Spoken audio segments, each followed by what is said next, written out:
भारतवासी दुनिया के चाहे जिस भी देश में रहें, वो भारत की आइडेंटिटी को बनाकर रखते हैं।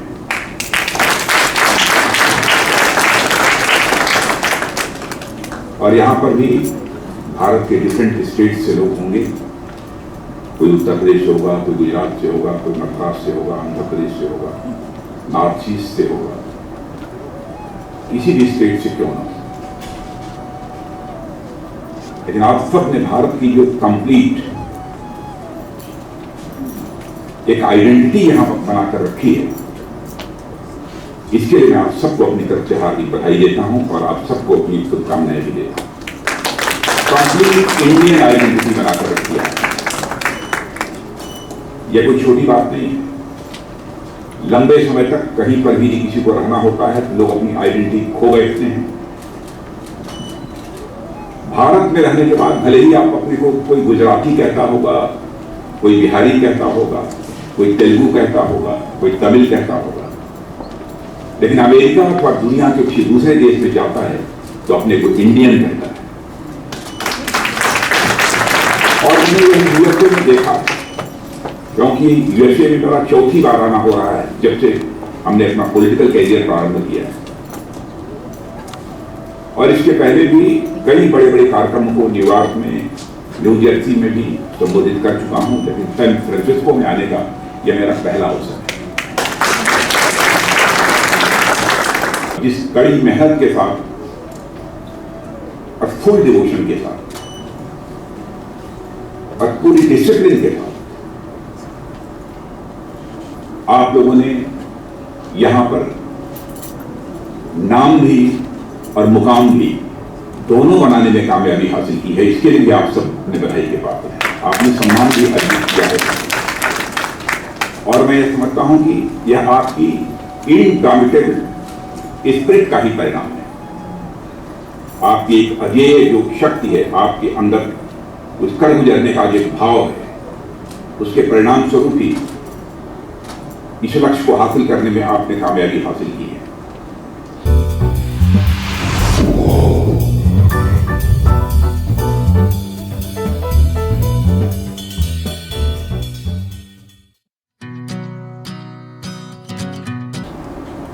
जब मैं यहां अमेरिका के लिए आने वाला था, उसी समय हमारी इच्छा हुई थी कि मैं चल रहा हूं तो कहीं न कहीं पर जो हमारे वहां पर इंडियंस हैं उनसे मैं मिलना चाहूंगा, और शायद यह मैसेज आया था, इसीलिए यहाँ पर एक कार्यक्रम यहाँ रखा गया।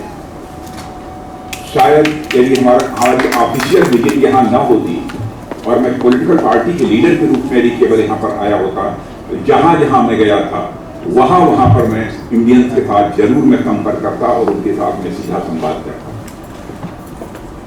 लेकिन ऑफिशियल विजिट थी इसलिए करना पड़ा, नहीं तो मैं तो अपनी यहाँ पर पार्टी के भी ओवरसीज स्ट्रेंथ ऑफ बीजेपी की जो लोग हैं उनसे भी कहकर मुझे कार्यक्रम कराया है यहाँ पर भी मौजूद है। और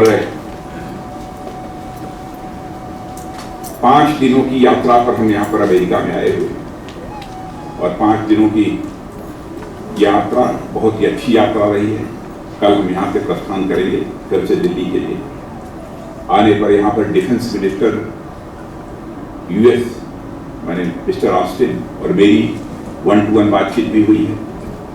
डिफेंस मिनिस्टर और एक्सटर्नल अफेयर्स मिनिस्टर भारत और यूएस दोनों की 2+2 की भी बात हुई है। और साथ ही साथ हम लोगों की इस यूएस के प्रेसिडेंट ऑनरेबल बाइडेन साहब के साथ भी बातचीत हुई है, उनके साथ भी मिलने का अवसर प्राप्त हुआ है। और उनकी भी वर्चुअली हमारे प्राइम मिनिस्टर मोदी जी के साथ भी बातचीत हुई है हम लोगों की प्रेजेंस में। कल जैसा मैंने कहा, कल हम आपको वापस जाएंगे। भारत और अमेरिका इन दोनों देशों का जहां तक प्रश्न है, आप सभी जानते हैं कि भारत और अमेरिका दोनों एक डेमोक्रेटिक पावर है दुनिया के, और दुनिया के ऐसे डेमोक्रेटिक पावर हैं जो कि पूरी दुनिया में पीस, प्रॉस्पेरिटी और स्टेबिलिटी रखने का, लाने का, स्थापित करने का एक पोटेंशियल भी इनके अंदर है। यह दोनों साथ से दुनिया की ऐसी है। रिश्ते केवल हमारे यूएस के साथ केवल डेमोक्रेसी के ही रिश्ते नहीं है, बल्कि इसके अतिरिक्त हमारे अमेरिका के साथ जो रिश्ते हैं, रिलेशन हैं, उसके डायमेंशन इकोनॉमिक भी हैं, कॉमर्शियल भी हैं, इंडस्ट्रियल भी हैं, स्ट्रेटेजिक भी हैं, और डिफेंस से जुड़े हुए जो हमारे यूएसए के साथ हमारे ये रिश्ते हैं। और सारी दुनिया यह मानती है कि भारत और यूएस एक दूसरे के नेचुरल एलाई हैं। हमारा जो भारत और यूएस के साथ रिश्ता है यह आर्टिफिशियल नहीं है, बल्कि मैं ये मानता हूं कि भारत और यूएस के साथ हमारा रिश्ता यह नेचुरल है। और केवल नेचुरल रिश्ता तो है ही, लेकिन हमारे रिश्तों में स्टेबिलिटी भी है और साथ ही हमारे रिश्तों में कंटिन्यूटी भी है। और इस स्टेबिलिटी और कंटिन्यूटी को बनाकर रखने में दोनों देशों का एक इंपॉर्टेंट रोल है। इस ग्राउंड रियलिटी को भी कोई इग्नोर नहीं कर सकता है। और यह भी एक मेजर फैक्टर है कि जो हमारे जो रिश्ते हैं भारत और यूएस के बीच, यहाँ का इंडियन डायस्पोरा लगातार कामयाबी हासिल कर रहा है और मेजर अचीवमेंट की ऊंचाइयों को भी हासिल करने में यहाँ के डायस्पोरा ने, इंडियन डायस्पोरा ने कामयाबी हासिल की है। और मैं जानता हूं और आप भी जानते होंगे, जब कभी कोई मेजर अचीवमेंट आप में से कोई प्राप्त करता है, कोई इंडियन प्राप्त करता है, तो उससे भारत में रहने वाले लोगों को कितनी खुशी होती है।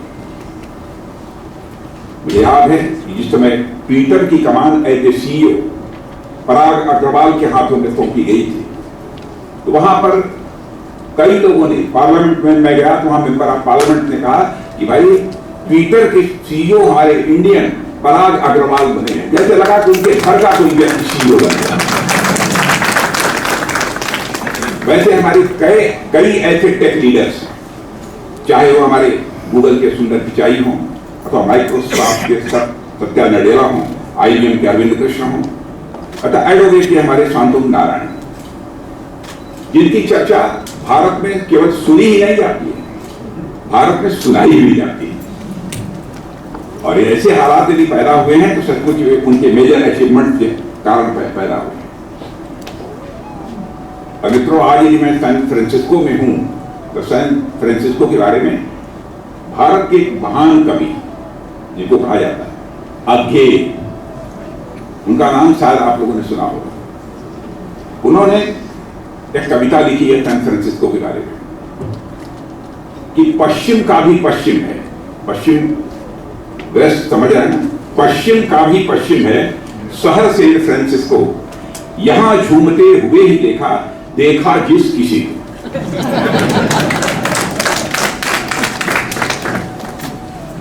अब इस कविता के आधार पर मैं इस नतीजे पर पहुंच गया कि प्रॉस्पेरिटी और डेवलपमेंट के मामले में सैन फ्रांसिस्को बेजोड़ है, शायद इसीलिए। और सैन फ्रांसिस्को के साथ कई बातें, गंभीर बातें जुड़ी हुई हैं।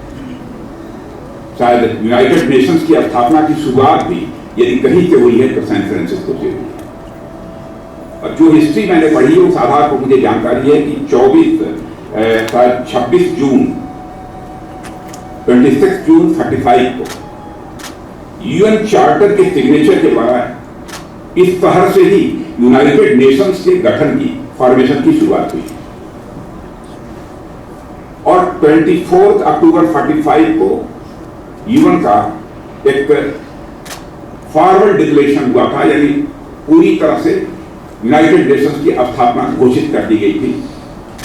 ये अप्रैल 24 अक्टूबर 45 उसी समय सेकेंड वर्ल्ड वॉर समाप्त हुआ और उसी समय चर्चा चली थी कि फंडामेंटल ह्यूमन राइट्स भी लोगों के होने चाहिए। जब यूनाइटेड नेशंस बना दिया हुआ कि यूनाइटेड नेशंस को यह भी विचार करना चाहिए कि दुनिया के जितने भी सारे देश हैं उसमें रहने वाले जो सिटीजन्स हैं उनकी अपना कुछ फंडामेंटल ह्यूमन राइट्स भी होने चाहिए। उस समय वहां के यूनेस्को के एक डीजी थे मिस्टर जूलियन हक्सले। तो मिस्टर जूलियन हक्सले ने सारी दुनिया के 60 जो बड़ी बड़ी हस्तियां होती हैं जिन्हें उस समय महापुरुष कहा जाता था, ऐसी हस्तियों को उन्होंने पत्र लिखा, जिसमें महात्मा गांधी को भी उन्होंने एक पत्र लिखा तो वो कोट तो मुझे याद नहीं है कि महात्मा गांधी ने क्या कहा था पूरी तरह से, लेकिन उसका जिस्ट आज भी मुझे अच्छी तरह याद है। महात्मा गांधी ने जो पत्र लिखा था, उन्होंने कहा था कि फंडामेंटल ह्यूमन राइट्स का जहां तक सवाल है, जब मैं छोटा था मेरी मां जो कि इलिटरेट थी, वो मुझे कहानी उसने सुनाया था, और कहानी सुनने के बाद उसमें कहीं न कहीं मनुष्य के अधिकार की बात आई थी। तो मैं इस नतीजे पर पहुंचा उस इलिटरेट मां की कहानी सुनने के बाद, यदि हर व्यक्ति अपने कर्तव्यों का, अपनी ड्यूटीज का पालन करता है, तो फिर ह्यूमन राइट्स की चिंता करने की जरूरत नहीं है।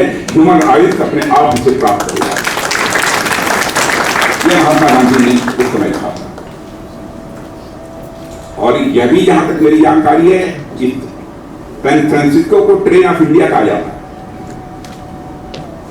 शायद इस हिस्ट्री की जानकारी आप लोगों को भी होगी कि क्यों ट्रेन ऑफ इंडिया कहा जाता है। पहले दुनिया का जो ईस्टर्न कोस्ट है, उस पर पूरी तरह से ब्रिटेन का कब्जा था ट्रेड करने के लिए। यहां के बैठे हुए लोगों ने सोचा कि यदि अमेरिका ट्रेड कर सकता है, तो जो वेस्टर्न पार्ट है उधर से ही कर सकता है। और 19वीं सेंचुरी में न्यूयॉर्क और वाशिंगटन, जो कि वेस्ट कोस्ट कहा जाता है,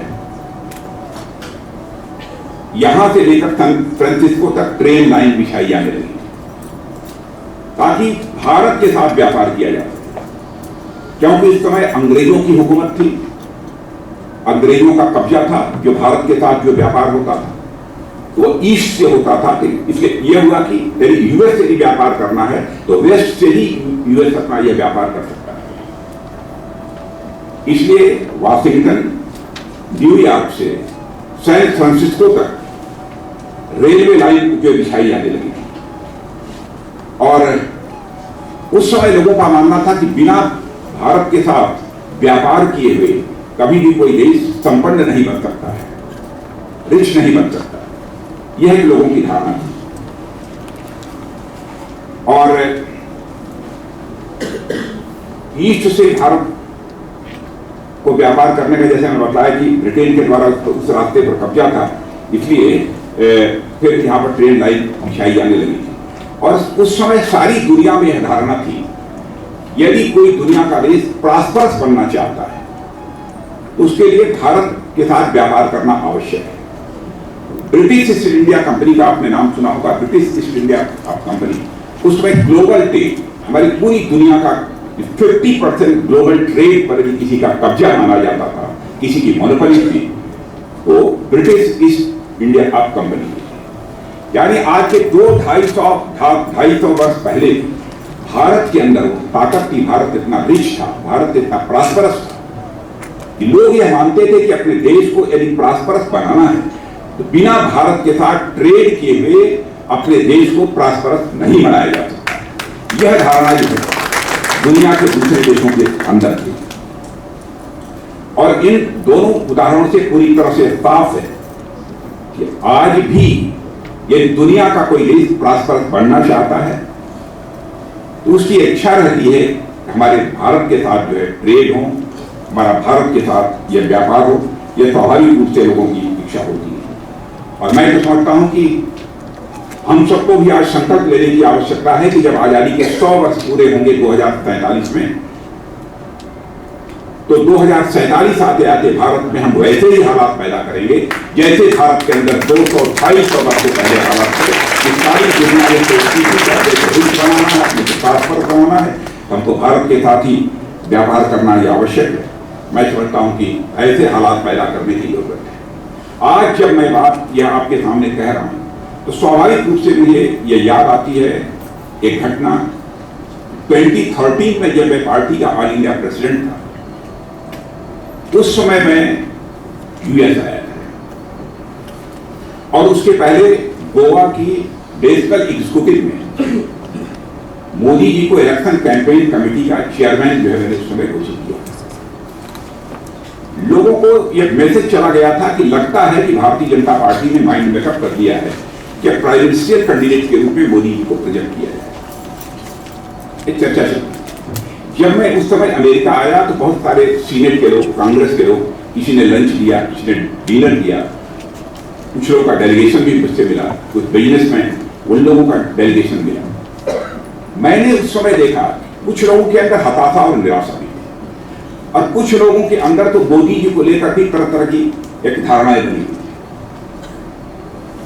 लेकिन कुछ लोगों के अंदर देखा मैंने कि जबरदस्त मोदी जी के प्रति क्रेज हमको देखने को, जबरदस्त क्रेज देखने को। न्यू जर्सी में गया था कार्यक्रम में भाग लेने के लिए, वहां तो मोदी जी के नाम पर नमकीन, मोदी नमकीन और मोदी मिठाई, उस समय जबकि वो प्राइम मिनिस्टर कैंडिडेट नहीं बने थे, उस समय बिक रही थी।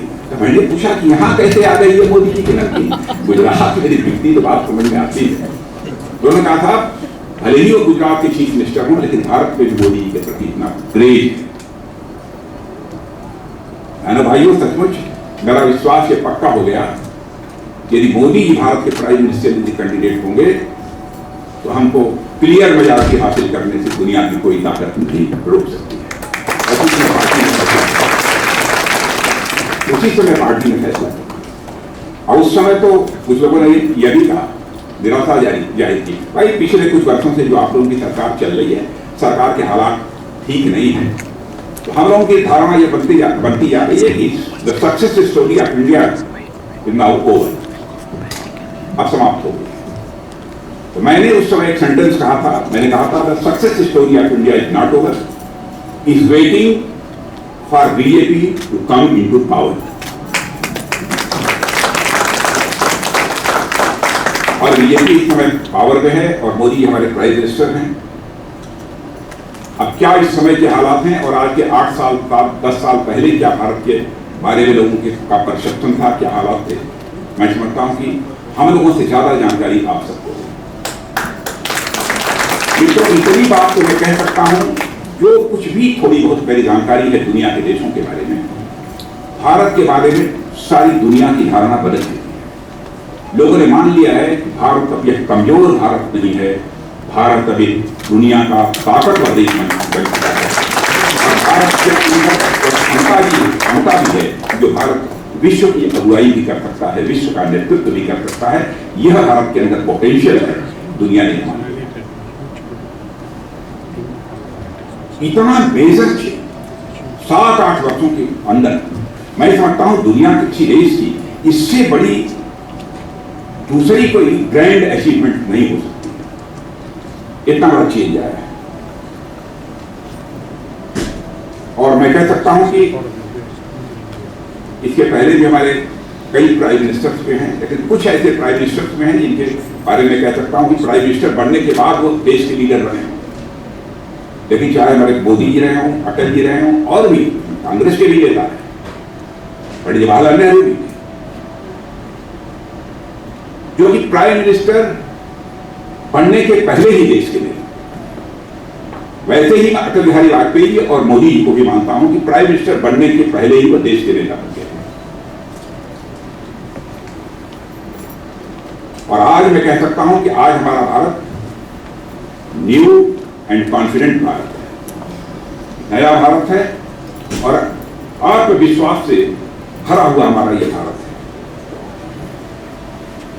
और मोदी जी ने भी कहा है कि भारत को हमें सेल्फ रिलायंट भारत बनाना है, आत्मनिर्भर भारत बनाना है।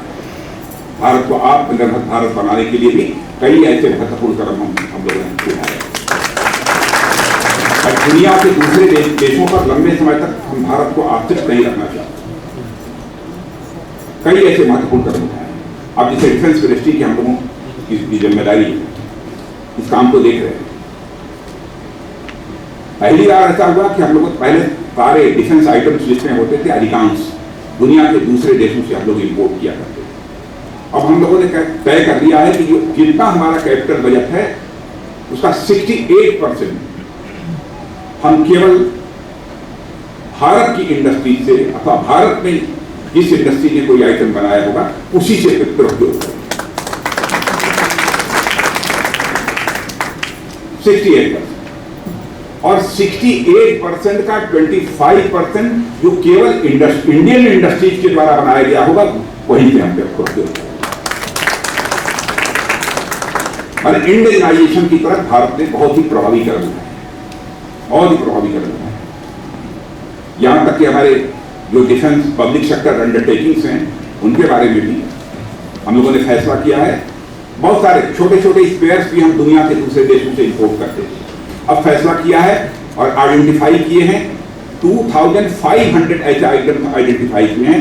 चाहे जो भी हो, हम किसी भी सूरत में दुनिया के दूसरे देशों से इंपोर्ट नहीं करेंगे, भारत में बनाएंगे, भारत की धरती पर बनाएंगे, भारत में हाथ से बनाएंगे। यह भी तय किया। 309 आइटम्स टोटल जिन्हें हमने कहा है पॉजिटिव इंडियनाइजेशन लिस्ट, इसके बारे में भी फैसला किया है। हम अपनी आवश्यकताओं को जैसे होगा तैसे पूरा कर लेंगे, जो कुछ भी हमारे पास है उतने भी हम पूरा कर लेंगे। लेकिन दुनिया के किसी दूसरे देश से अब 309 आइटम्स हम नहीं खरीदेंगे। मैंने फर्म कन्विक्शन के साथ ये सब सारे डिसीजन हमारी गवर्नमेंट ने लिए और मैं कह सकता हूं कि हमारे जो आईटी के स्टूडेंट्स हैं, इंफॉर्मेशन टेक्नोलॉजी के, उनका भी उनके ऊपर भारत को बहुत भरोसा है, बहुत बड़ा विश्वास है। और आईटी यानी सॉफ्टवेयर की इंफॉर्मेशन टेक्नोलॉजी के हमारे बच्चे तो अमेरिका में और दुनिया के दूसरे देशों में जो करिश्मा कर रहे हैं उससे तो आप सभी अच्छी तरह परिचित हैं, ज़्यादा बतलाने की जरूरत नहीं है। पहले भारत में भी बेंगलुरु के बारे में कहा जाता था कि जो आईटीएन यदि देखना हो, आईटीएन के करिश्मे को यदि देखना हो तो बेंगलुरु में जाकर देखिए। लेकिन आज भारत के संबंध में भी मैं कह सकता हूँ कि केवल बेंगलुरु में ही हम आईटीएन के करिश्मे को नहीं देख सकते हैं, बल्कि भारत के कई शहरों में चले जाइए, वहां हम आईटीएन के अपने करिश्मे को देख सकते हैं। किस तरीके से हमारे आईटीएन काम कर रहे हैं। और पूरे दुनिया के बारे में भी मैं कह सकता हूं कि इंफॉर्मेशन टेक्नोलॉजी के क्षेत्र में मेजर रोल प्ले कर रहे हैं हमारे इंडियन टैलेंट्स। यानी दुनिया की आईटी में हमारे आईटी, दुनिया की इंफॉर्मेशन टेक्नोलॉजी में हमारे इंडियन टैलेंट्स एक मेजर रोल प्ले कर रहे हैं। यह बात मैं दावे के साथ नहीं करता। और मित्रों, यह भी कहते हुए मुझे बेहद खुशी हो रही है, आप सबके मैं जानकारी में लाना चाहता हूं कि डिजिटाइजेशन की तरफ हमारी गवर्नमेंट ने जो कदम बढ़ाए हैं उसका परिणाम यह हुआ है कि $0.1 ट्रिलियन का डिजिटल ट्रांजैक्शन केवल एक साल 2021-22 में भारत में हुआ। आज के 4-6-8 साल पहले इसकी आप कल्पना भी नहीं कर सकते थे। डिजिटल ट्रांजैक्शन भारत में इतनी तेजी के साथ आगे बढ़े। और इसके अतिरिक्त भी कई कदम भारत के विकास के लिए हमारी गवर्नमेंट ने उठाए हैं।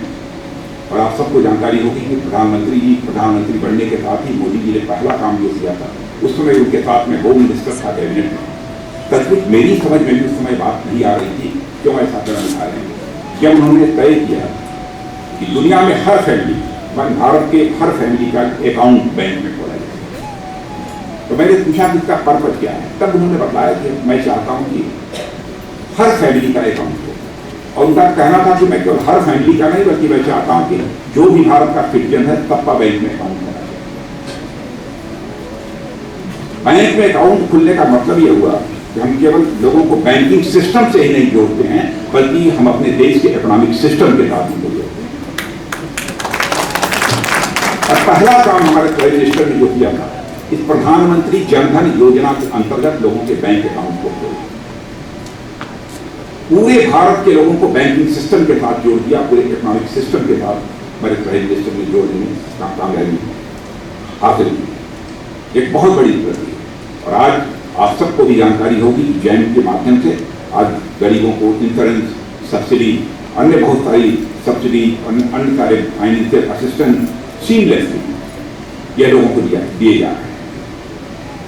अब हालात तो इस समय ऐसे हो गए हैं कि सचमुच मुझे कभी कभी आश्चर्य होता है कि डिजिटाइजेशन का क्या करिश्मा है। बिहार में एक भिखारी, अखबारों में मैंने पढ़ा था कि QR कोड गले में डालकर डिजिटल मोड में लोगों से भीख मांगा।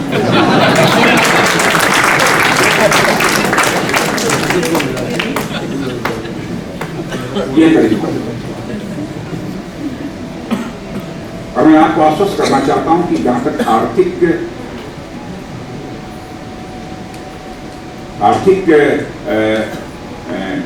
इकोनॉमिक फ्रंट पर मैं कह सकता हूं कि भारत बहुत ही जल्दी भविष्य में बड़ी कामयाबी हासिल करेगा। मैं आपको विश्वास दिलाना चाहता हूं जिस दिशा में भारत तेजी के साथ आगे बढ़ता है। और इधर भारत को एक सशक्त भारत बनाने की दृष्टि से भी प्रधानमंत्री ने बहुत सारे कदम उठाए, जैसे प्रधानमंत्री आवास योजना। आप कल्पना नहीं कर सकता दुनिया का कोई देश कि कोई गवर्नमेंट यह फैसला कर दे कि हम 2 साल के अंदर भारत में ऐसे हालात पैदा कर देंगे कि कोई व्यक्ति ऐसा शेष नहीं बचेगा जिस व्यक्ति को अपना सिर ढकने के लिए पक्का आवास न मिल जाए, पक्की छत न मिल जाए। ऐसी कोई कल्पना नहीं कर सकता। आज 2 करोड़ से ज्यादा लोगों के लिए पक्के मकान बनाकर, पक्के आवास बनाकर लोगों को आवंटित किया जा चुका है।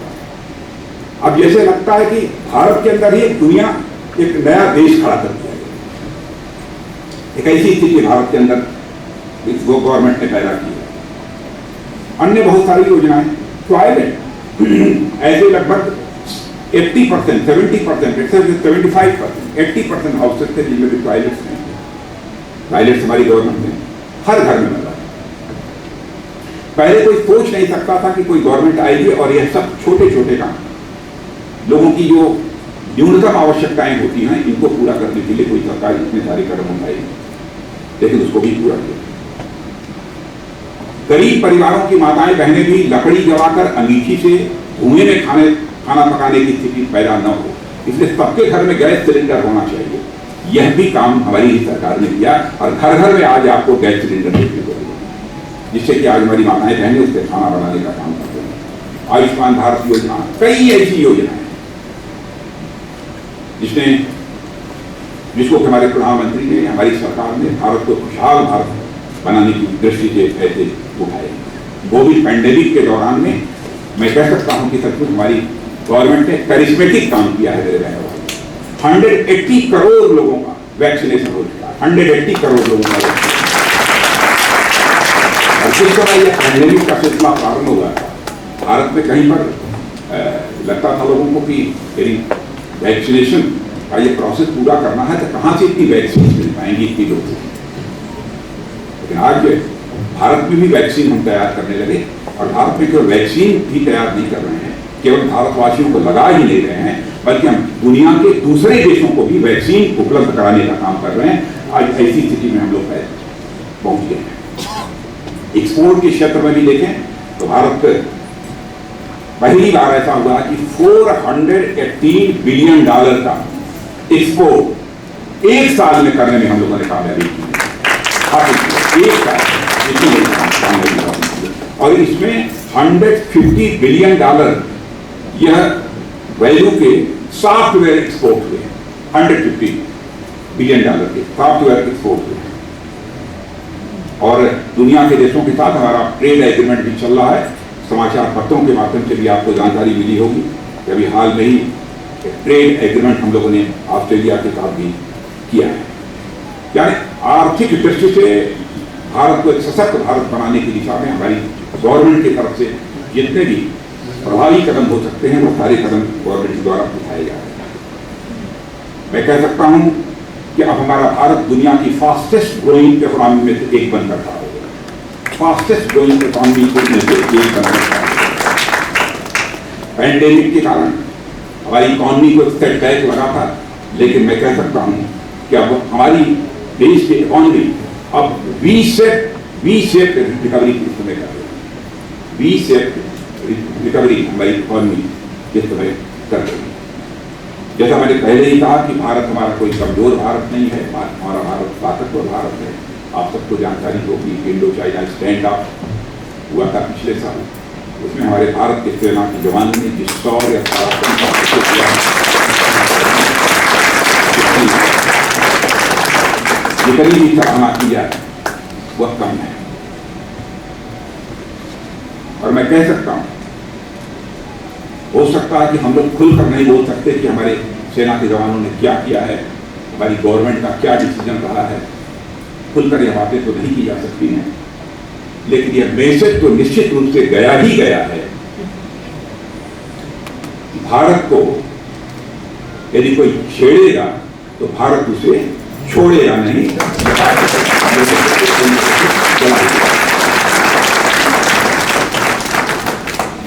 और इतना मैं कह सकता हूं कि भारत आगे बढ़ेगा, भारत सशक्त भारत बनेगा, इसमें कहीं दो मत नहीं है। और आज के अवसर पर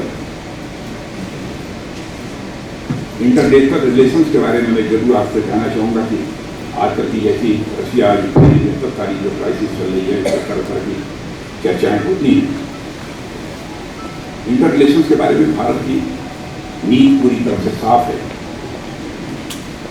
कि जीरो सम गेम की पैराडाइम में हम विश्वास नहीं करते कि हमारे किसी के साथ यदि अच्छे रिश्ते हो गए तो किसी के साथ हमारे बुरे रिश्ते हो जाएंगे। हम ऐसी डिप्लोमेसी को भारत ने न कभी पसंद किया है, न भारत इसे कभी पसंद करेगा। जैसा मैंने कहा कि जीरो सम गेम की पैराडाइम में विश्वास नहीं करने वाले लोग हैं। हम किसी भी देश के साथ बायलैटरल रिलेशन रखते हैं तो विन-विन पैराडाइम के आधार पर ही अपने रिलेशन में दुनिया के दूसरे देश के साथ, यानी हमारा भी भला हो और जिस दुनिया के साथ हम रिश्ते बनाकर रखना चाहते हैं उसका भी भला। इस सोच के आधार पर हम लोग अपने रिश्ते बनाकर रखना चाहते हैं। सब मिला जुलाकर मुझे कहना हो तो मैं कह सकता हूं मेरे बहनों भाइयों, भारत का सम्मान दुनिया में बड़ा है। भारत के प्रति लोगों की धारणा बदली है और मैं भारत की प्रतिनिधि के रूप में मैं आप सबसे कहना चाहूंगा कि बहनों भाइयों, भारत को अब दुनिया की एक बड़ी ताकत, या मैं कह सकता हूं कि आगामी कुछ वर्षों में ही भारत को दुनिया की टॉप 3 इकोनॉमी भी खड़े होने से दुनिया की कोई ताकत में रोक नहीं।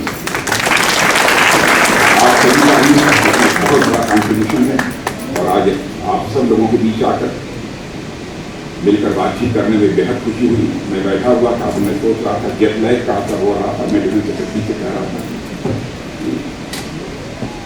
बोलना मुझे लग रहा है कि कठिन है, लेकिन खड़े होकर आप लोगों के सामने दो बातें करने का अवसर प्राप्त हुआ है, मुझे बेहद खुशी हुई है। मुझे पुनः आप सबको धन्यवाद देते हुए अपना निवेदन।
Why